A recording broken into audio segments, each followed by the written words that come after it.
Hello and welcome to Scenes for September 2025.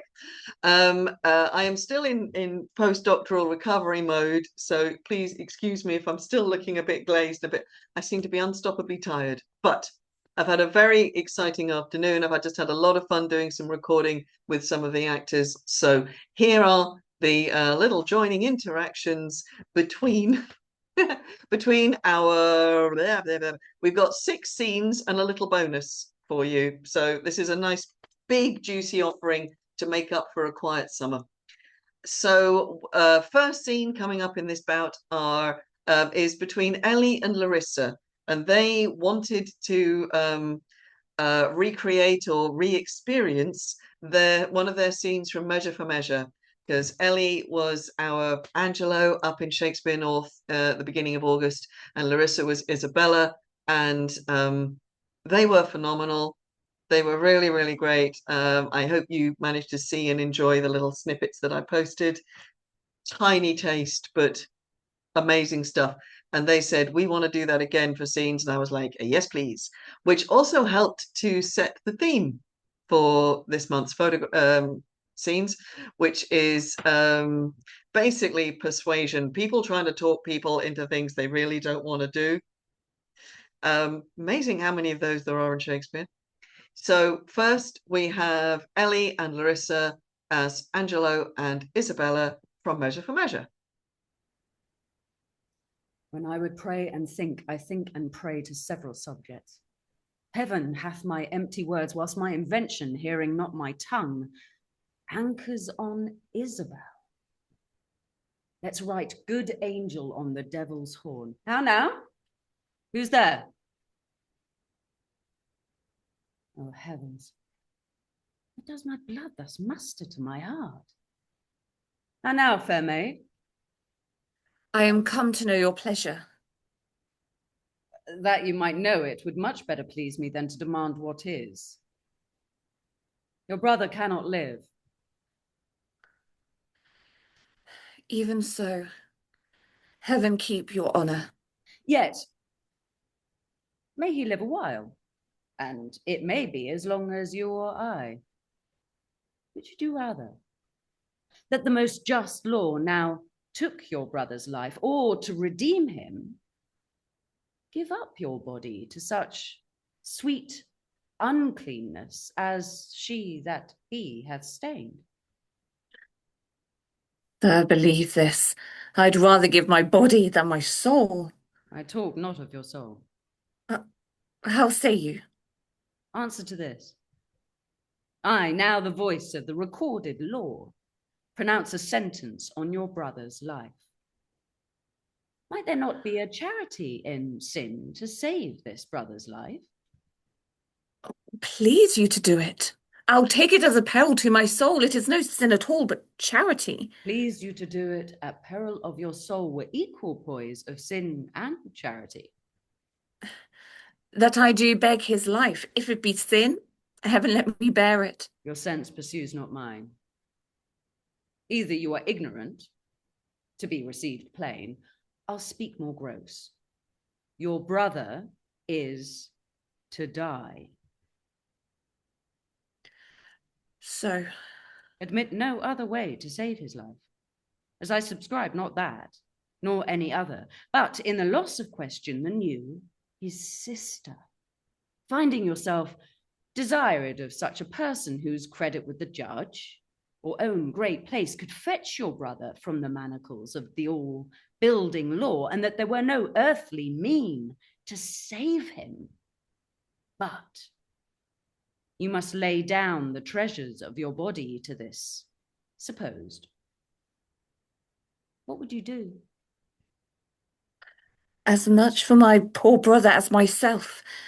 That is, the impressions of keen whips I'd wear as rubies, and strip myself to death ere I yield my body up to shame.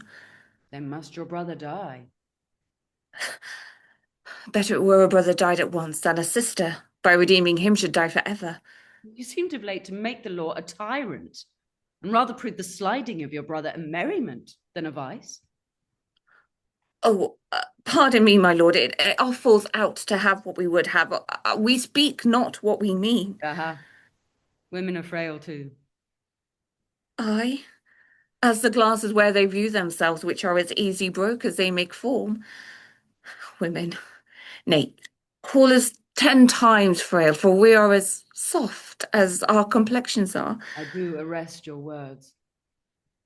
Be that you are, that is a woman. If you be one, as you are well expressed by all external warrants, show it now. I have no tongue but one, gentle my lord. Let me entreat you, speak the former language. Plainly conceive, I love you. My brother did love Juliet, but you tell me he shall die for it. He shall not, Isabel, if you give me love. I know your virtue has a license in it, which seems a little fouler than it is to pluck on others. Believe me, on mine honor, my words express my purpose. Ha! Little honor to be much believed, and most pernicious purpose. Seeming. I will proclaim thee, Angelo, look for it. Sign me a present pardon for my brother, or with an outstretched throat I will tell the world aloud what man thou art. Who will believe thee, Isabel?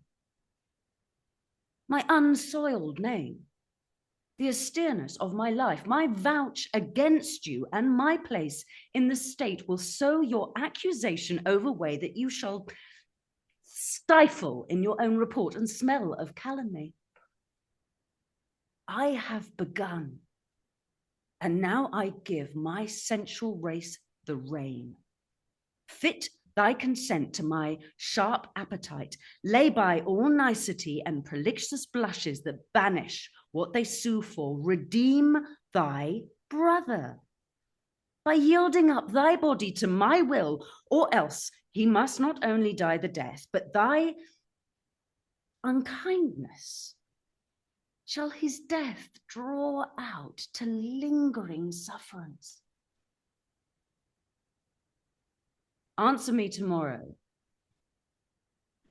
or by the affection that now guides me most, I'll prove a tyrant to him. As for you, say what you can. My false always your true.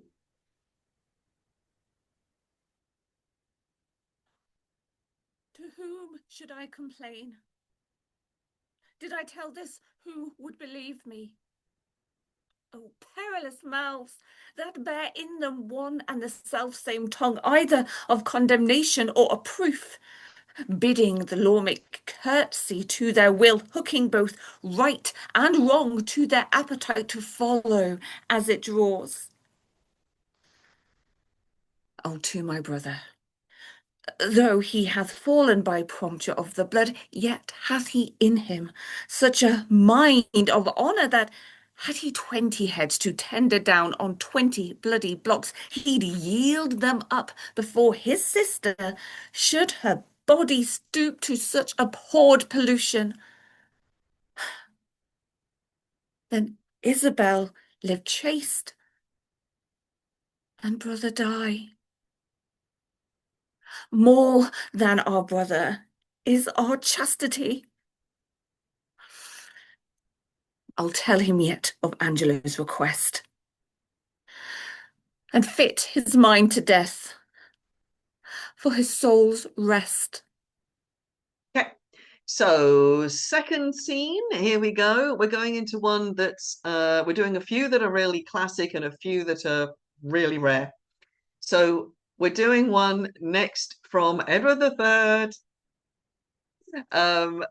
featuring Tom, who was one of our lovely new players who joined us during the Promptathon, and Jane. And you'll have to forgive me standing in as Warwick. We were supposed to record with Eric, but Eric was tragically not very well, and so we've done a little standing in on his behalf. But so here we have a scene where the king sort of similar to Angelo, has had a bit of a rush of blood to, well, not quite to his head. He's arrived at the castle of the Countess, which a very loyal and lovely lady, and she's very noble. She's the daughter of the Earl of Warwick, and she gives him ideas. Tragically so.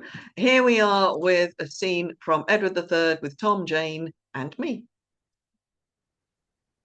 Sorry I am to see my liege so sad. What may thy subject do to drive from thee thy gloomy consort solemn melancholy? Ah, lady, I'm blunt and cannot straw the flowers of solace in a ground of shame. Since I came hither, Countess, I'm wronged. Now God forbid any in my house should think my sovereign wrong. Thrice gentle king, acquaint me with the cause of your discontent. How near then shall I be to remedy? As near, my liege, as all my woman's power can pawn itself to buy thy remedy. If thou speak'st true, then I have my redress. Engage thy power to redeem my joys, and I am joyful, Countess. Else I die.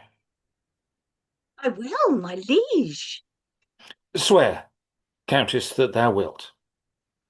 By heaven, I will. Then take thyself a little way aside, and tell thyself a king doth dote on thee. Say that within thy power it doth lie to make him happy, and that thou hast sworn to give him all the joy within thy power. Do this, and tell me when I shall be happy. All this is done, my thrice dread sovereign. That power of love that I have power to give, thou hast with all devout obedience. Employ me how thou wilt in proof thereof. Thou hear'st me say that I do dote on thee. If on my beauty, take it if thou canst. Though little, I do prize it 10 times less. If on my virtue, take it if thou canst. For virtue's store by giving doth augment. Be it on what it will that I can give, and thou canst take away. Inherit it. It is thy beauty that I would enjoy. Oh, were it painted, I would wipe it off and dispossess myself to give it to thee. But, sovereign, it is soldered to my life. Take one and both, for like an humble shadow, it haunts the sunshine of my summer's life. But thou mayst lend it me to sport withal. As easy may my intellectual soul be lent away, and yet my body live, as lend my body palace to my soul, away from her, and yet retain my soul. My body is her bower, her court, her abbey, and she an angel, pure, divine, unspotted. If I should leave her house, my lord, to thee, I kill my poor soul, and my poor soul me. Didst thou not swear to give me what I would?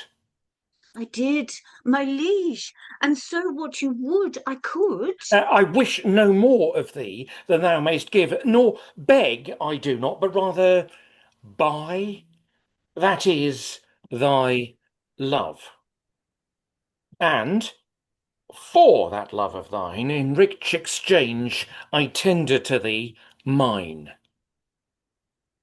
But That your lips were sacred, my lord, you would profane the holy name of love.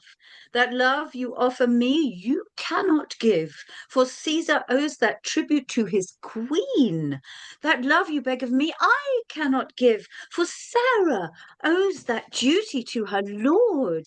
He that doth clip or counterfeit your stamp shall die, my lord, and will your sacred self commit high treason against the King of Heaven, to stamp his image in forbidden metal, forgetting your allegiance and your oath? In violating marriage sacred law, you break a greater honour than yourself. To be a king is of a younger house than to be married. Your progenitor, sole reigning Adam on the universe, by God was honoured for a married man, but not by him anointed for a king. It is a penalty to break your statutes, though not enacted with your highness's hand. How much more to infringe the holy act made by the mouth of God, sealed with his hand? I know my sovereign in my husband's love, who now doth loyal service in his wars. Doth but so try the wife of Salisbury, whether she will hear a wanton's tale or no, lest therein being guilty by my stay, from that, not from my liege, I go.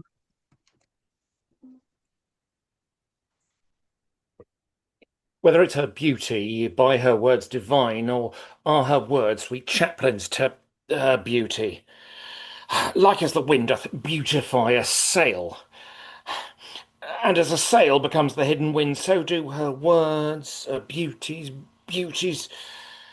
words. Oh, that I were a honey-gathering bee to bear the comb of virtue from this flower, and not a poison-sucking, envious spider to turn the juice I take to deadly venom. Religion is austere, and beauty gentle, too strict a guardian for so fair a ward. Oh, ah, that she were as the air to me. Huh, why, so she is, for when I would embrace her, this do I, and catch nothing but myself. I must enjoy her, for I cannot beat with reason and reproof fair love away. Oh, here comes her father.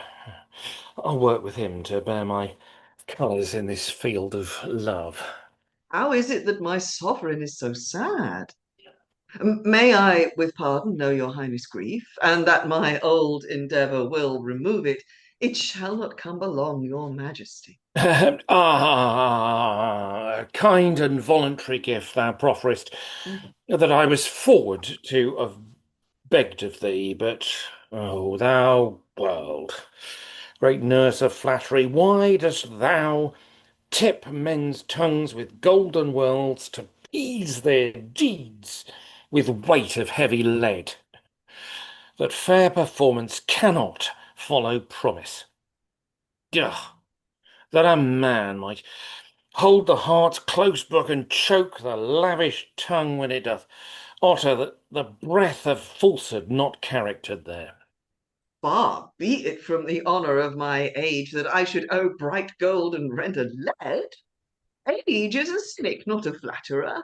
I say again, that if I knew your grief, and that by me it may be lessened, my proper harm should buy your highness good. These are the vulgar tendons of false men that never pay the duty of thy words.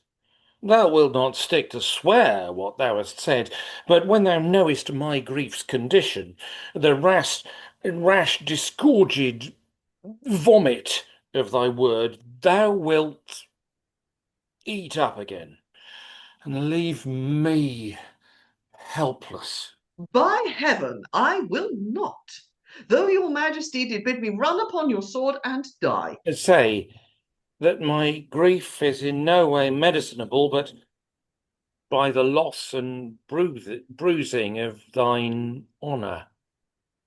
If nothing but that loss may vantage you, I would accompt that loss my vantage too.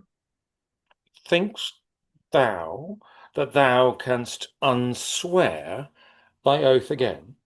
I cannot, nor I would not if I could. But if thou dost, what should I say to thee?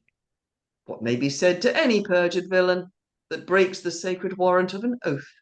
What will thou say to one that breaks an oath? That he hath broke his faith with God and man, and from them both stands excommunicate. What office were it to suggest a man to break a lawful and religious vow? An office for the devil, not for a man. That devil's office must thou do for me, or break thine oath, or cancel all the bonds of love and duty twixt thyself and me. And therefore, Warwick, if thou art thyself the lord and master of thy word and oath, go to thy daughter, and in my behalf command her, woo her, win her anyways, to be my mistress and my secret love. I will not stand to hear thee make reply. Thy oath break hers, or let thy sovereign die. Doting king! Oh, detestable office! Well may I tempt myself to wrong myself when he hath sworn me by the name of God to break the vow made by the name of God. What if I swear by this right hand of mine to cut this right hand off? The better way were to profane the idol than confound it, and neither will I do. I'll keep mine oath, and to my daughter make a recantation of all the virtue I have preached to her. I'll say she must forget her husband Salisbury, if she remember to embrace the king. Else the oath may be easily broken, but not so easily pardoned, being broken. I'll say it is true charity to love, but not true love to be so charitable. I'll say his greatness may bear out the shame, but not his kingdom can buy out the sin. I'll say it is my duty to persuade, but not her honesty to give consent. See where she comes. Oh, was never father had against his child an embassage so bad? My lord and father, I have sought for you. My mother and the peers importune you to keep in presence of his majesty, and do your best to make his highness merry. Okay, always fun. I love that scene. I know I say that about all of them. It's true. I do. I love them all. Okay, next scene. This is, if possible, even Leicester. Actually, no, I take it back. Two Noble Kinsmen has probably done more than Edward III. So here we have Olga, who took over from Eric at barely an hour's notice and did an amazing job. And Fergus, returning after his triumph at SMP. Although it's slightly tricky, we had a little problem with the internet connection on this one, but so we apologize for the glitches. So here we have Olga and Fergus as Archite and Palamon, and they're in prison and they're perfectly happy until they see Florendia, another one of our new players, arriving as Emilia to quite innocently pick flowers and chat with her lady in waiting. That's me. And then things change. So with one of my favorite lines ever, I saw her first. Here we go for a little bit of Two Noble Kinsmen. How do you, noble cousin? How do you, sir? Why, strong enough to laugh at misery and bear the chance of war, yet we are prisoners. I fear forever, cousin. I believe it. And to the destiny have patiently laid up my hour to come. Cousin Arkwright, where is Thebes now? Where is our noble country? Where are our friends and kindreds? Shall we make worthy uses of this place that all men hate so much? How, gentle cousin? Let's think this prison, holy sanctuary, to keep us from corruption of worse men. We're young and yet desire the ways of honor, that liberty and common conversation, the poison of pure spirits, might like women lure us to wander from. What worthy blessing can be but our imaginations may make it ours? And here, being thus together, we are in endless mind to one another. We are one another's wife, ever begetting new births of love. We are father, friends, acquaintance. We are in one another families. I am your heir and you are mine. This place is our inheritance. No hard oppressor dare take this from us. Here, with a little patience, we shall live long and loving. No soffits seek us. The hand of war hurts none here, nor the seas swallow their youth. Were we at liberty, a wife might part us lawfully, or business. Quarrels consume us, envy of ill men, grave our acquaintance. I might sicken, cousin, where you should never know it, and so perish without your noble hand to close mine eyes, or prayers to the gods. 1,000 chances were we from hence would sever us. You have made me, I thank you, cousin Arkwright, almost wanton with my captivity. What a misery it is to live abroad and everywhere! Like a beast, methinks I find the court here. I am sure a more content and all those pleasures that woo the wills of men to vanity. I see them. I see through them now, and am sufficient to tell the world 'tis a gaudy shadow that old time, as he passes by, takes with him. What had we been, old in the court of Creon, where sins is justice, lust, and ignorance, the virtues of great ones? Cousin Arkwright, had not the loving gods found this place for us, we had died as they do, ill, old men, unwept, and had their epitaphs the people's curses. Shall I say more? I would hear you still.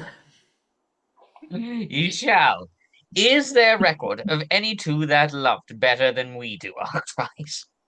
Sure, they cannot. I do not think it possible our friendship should ever leave us.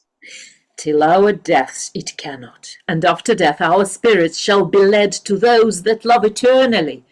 Speak on, sir.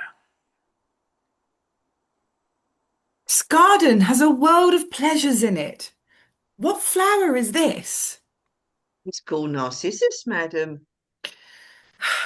That was a fair boy, certain, but a fool to love himself. Were there not maids enough? Pray, forward. Yes. Oh, were they all hard-hearted? They could not be to one so fair. Thou wouldst not. I think I should not, madam. That's a good wench, but take heed to your kindness, though. What, madam? Men are mad things. Will you go forward, cousin? Canst not thou work such flowers in silk, wench? Yes. I'll have a gown full of them, and Oh. of these. This is a pretty colour. Will not thou rarely upon a skirt, wench? Dainty, madam. Cousin? Cousin, how do you, sir? Oh, why, Palamon? Never till now. I was in prison, Arkwright. Why, what's the matter, man? Behold, and wonder by heaven, she is a goddess. Huh? Do reverence, she is a goddess, Arkwright. Of all flowers, methinks a rose is best. Why, gentle madam? It is the very emblem of a maid. For when the west wind courts her gently, how modesty she blows and paints the sun with her chaste blushes.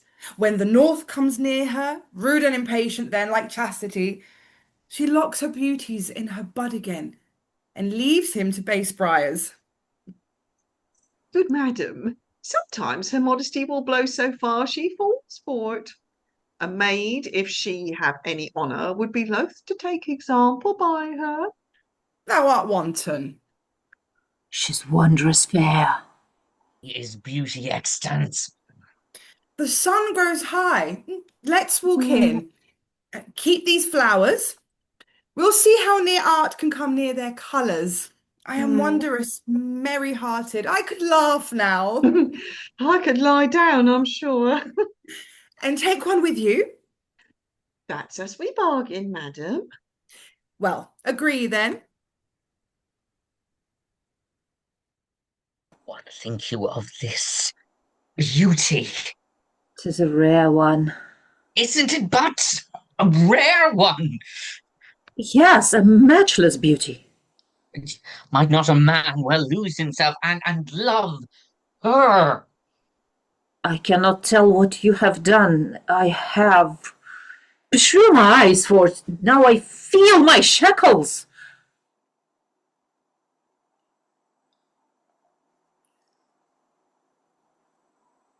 You love her then?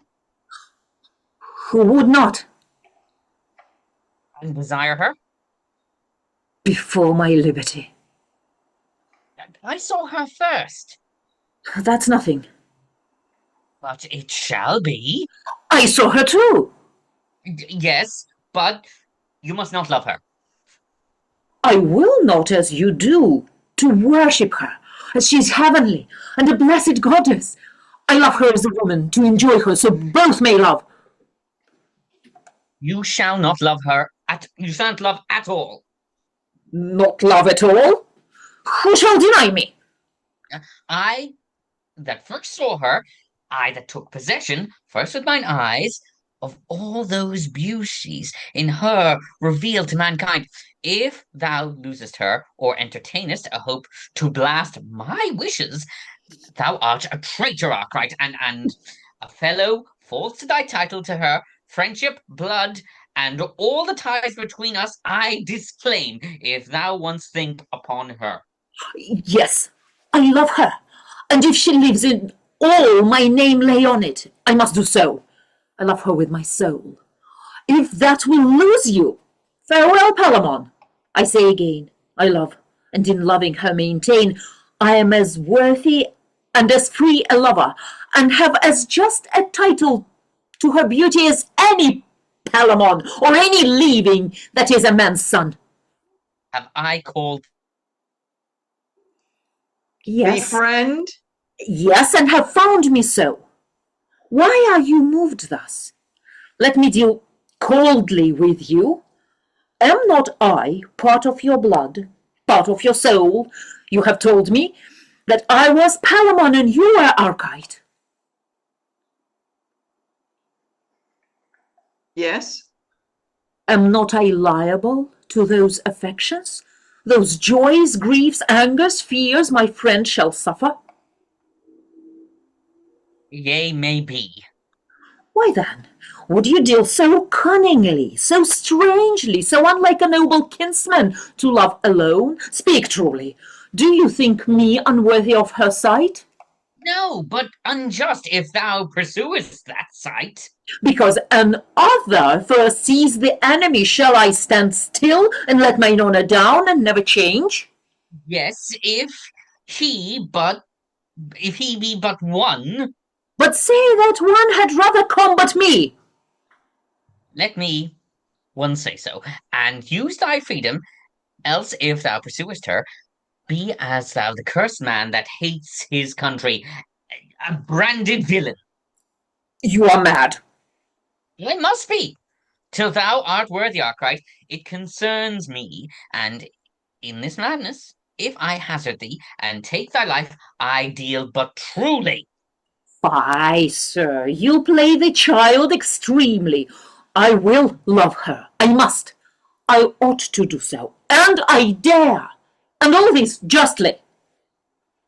Oh, that now thy false self and thy friend had but this fortune, to be 1 hour at liberty and grasp one good sword in our hands. I would quickly teach thee what 'twere to filch affection from another. Thou art baser than a cutpurse. Put but thy head out of this window more, and as I have a soul, I'll nail thy life to it. So a nice long punchy scene that, and really quite an interesting play. We'll have to do it again at some point. Here we go again. So from the lesser known into another absolutely diamond encrusted classic. It didn't take any persuasion to get Fergus and Olga to do this wonderful bit of persuasion. From what play could it be? Oh, I wonder, Macbeth. So Fergus has changed his mind. How did Olga feel about that? Let's let them tell us.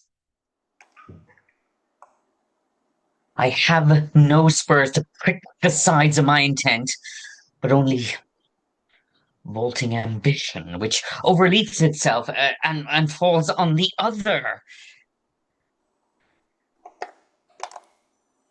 How now? What news? He has almost supped. Why have you left the chamber? Hath he asked for me? No, you not, he has. We will proceed no further in this business. He hath honoured me of late, and I have bought golden opinion from all sorts of people, which would be worn now in their newest gloss, not cast aside so soon. Was the hope drunk, wherein you dressed yourself? Hath it slept since? And wakes it now to look so green and pale at what it did so freely? From this time, such I account thy love. Art thou afeard to be the same in thine own act and valour as thou art in desire?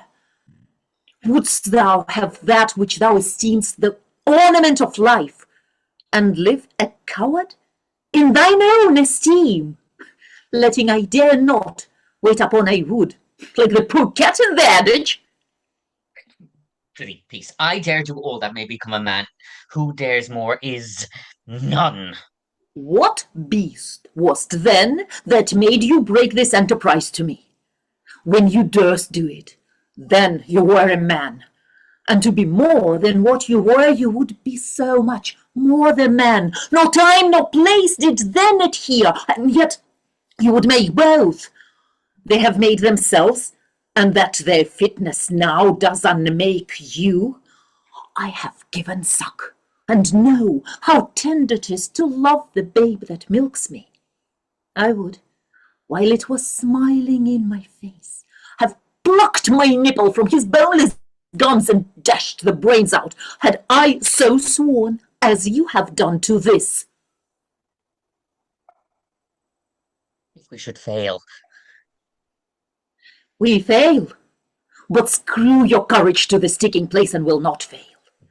When Duncan is asleep, whereto the rather shall his day's hard journey soundly invite him, his 2 chamberlains will I with wine and wessel so convince that memory, the warder of the brain, shall bear fume, and the receipt of reason a limbeck only. When in swinish sleep their drenched natures lies as in a death, what cannot you and I perform upon that guarded Duncan? What not put upon his sponger officers, who shall bear the guilt of our great quell? Bring forth men child only, for thy undaunted metal should compose nothing but males. Will it not be received when we have marked with blood those sleeping too of his own chamber, and used their very daggers, that they have done it? Who dares receive it other? As we shall make our griefs and clamour roar upon his death. I am settled, and counting each corporal agent to this terrible feat. Away, and mock the time with fairest show. False face must hide what false heart doth know. And coming in on a lighter note with one of our perennial favourites, do let me know if you're fed up with it. Here we have Florendia again with Jane as Mistress Page and Mistress Ford, and they're up for plotting against someone who seems to be conspiring against them. I wonder who that is. I wonder which play this is. But anyway, enjoy a little bit of Mistress Page and Mistress Ford. What have scotched love letters in the holiday time of my beauty? And am I now a subject for them? Let me see.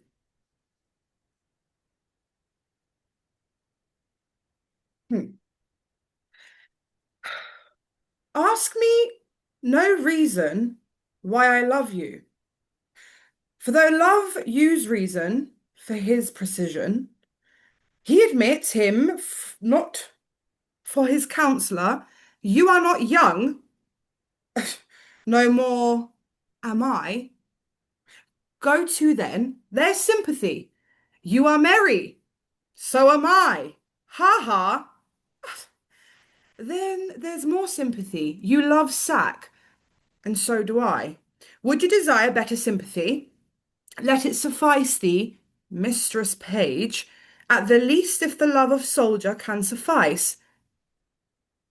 That I love thee.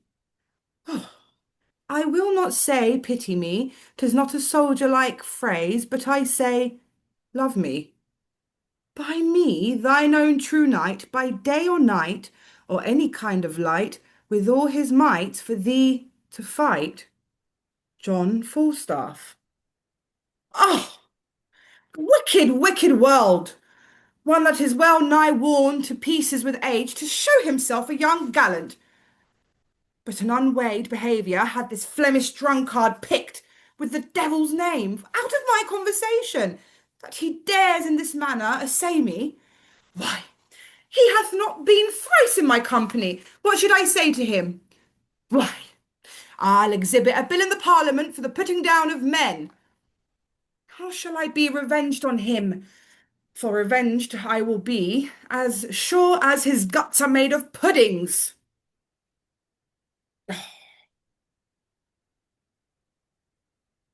Mistress Page, trust me, I was going to your house.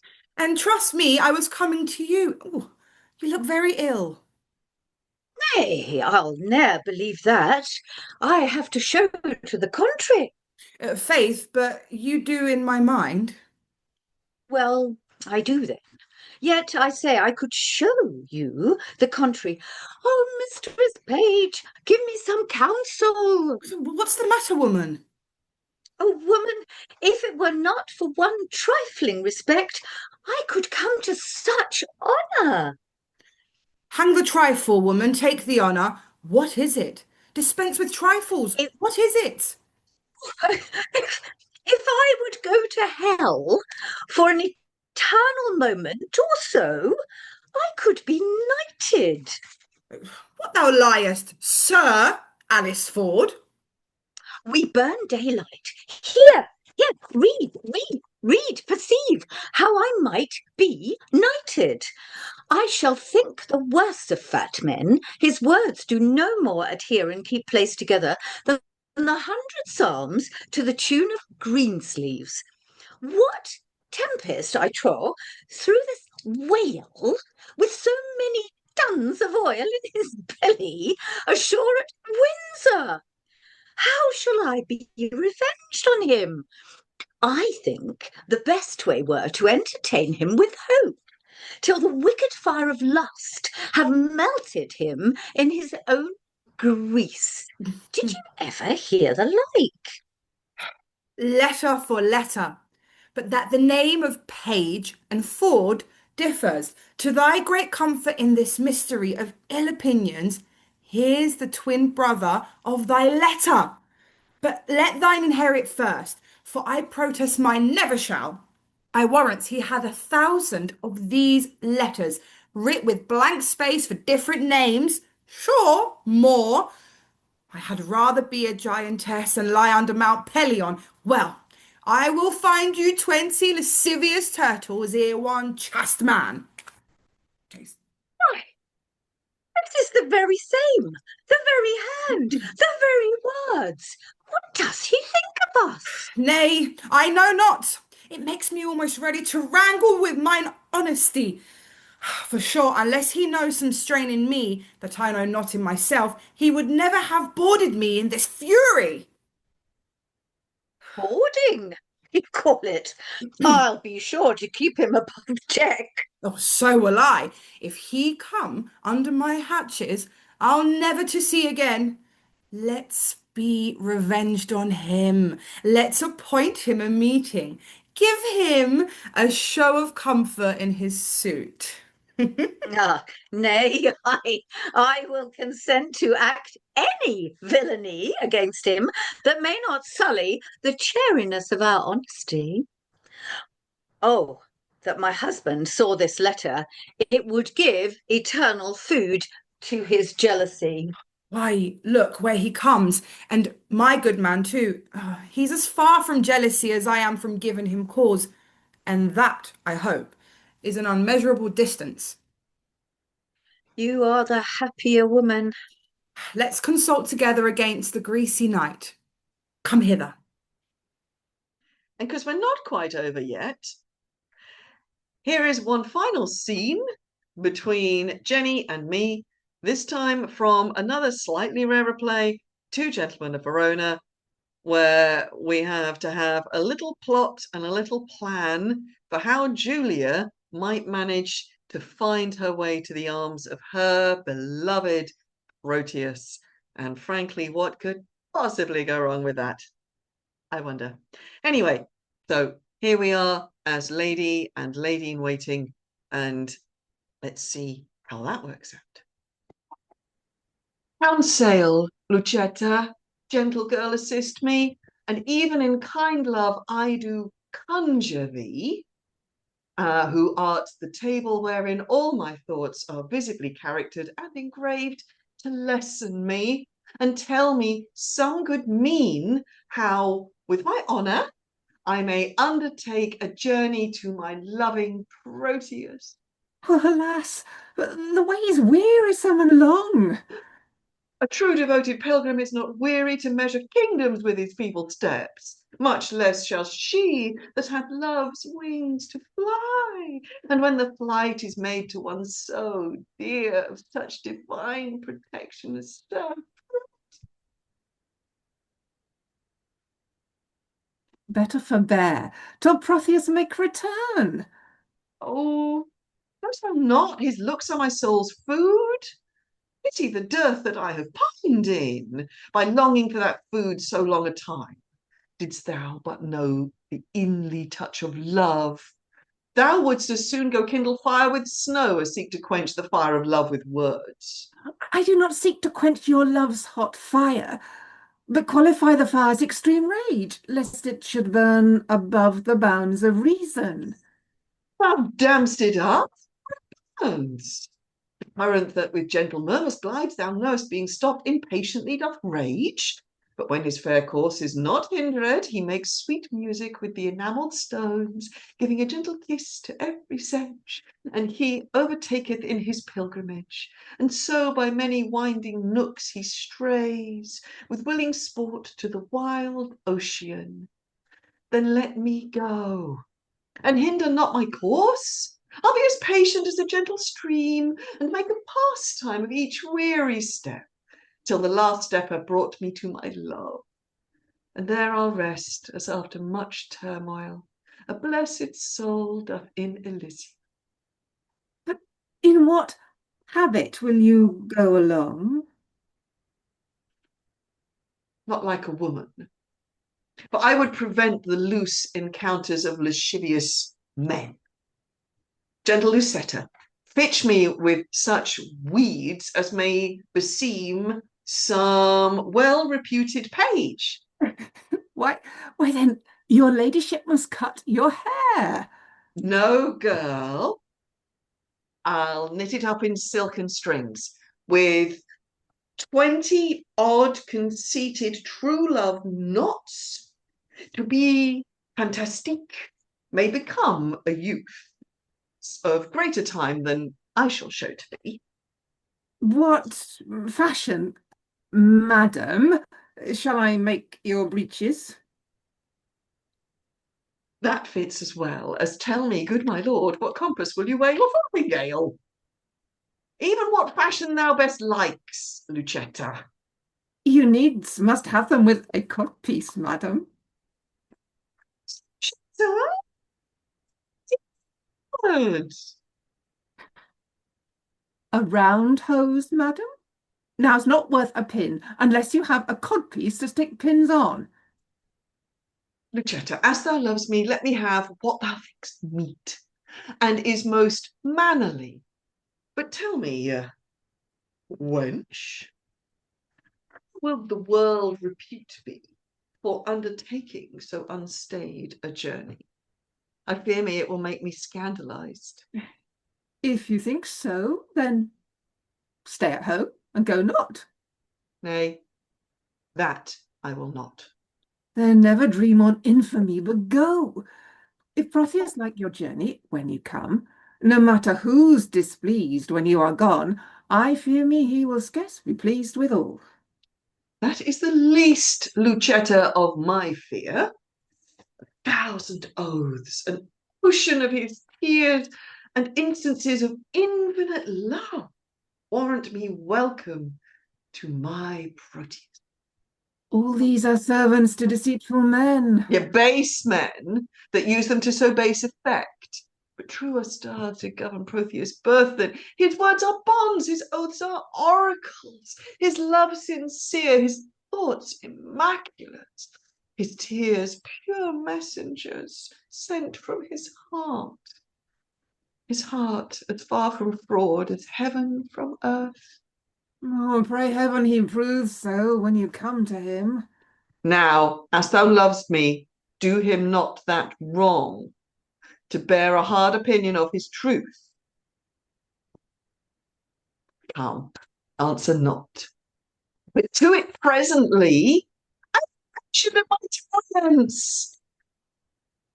So that's it for scenes for this month.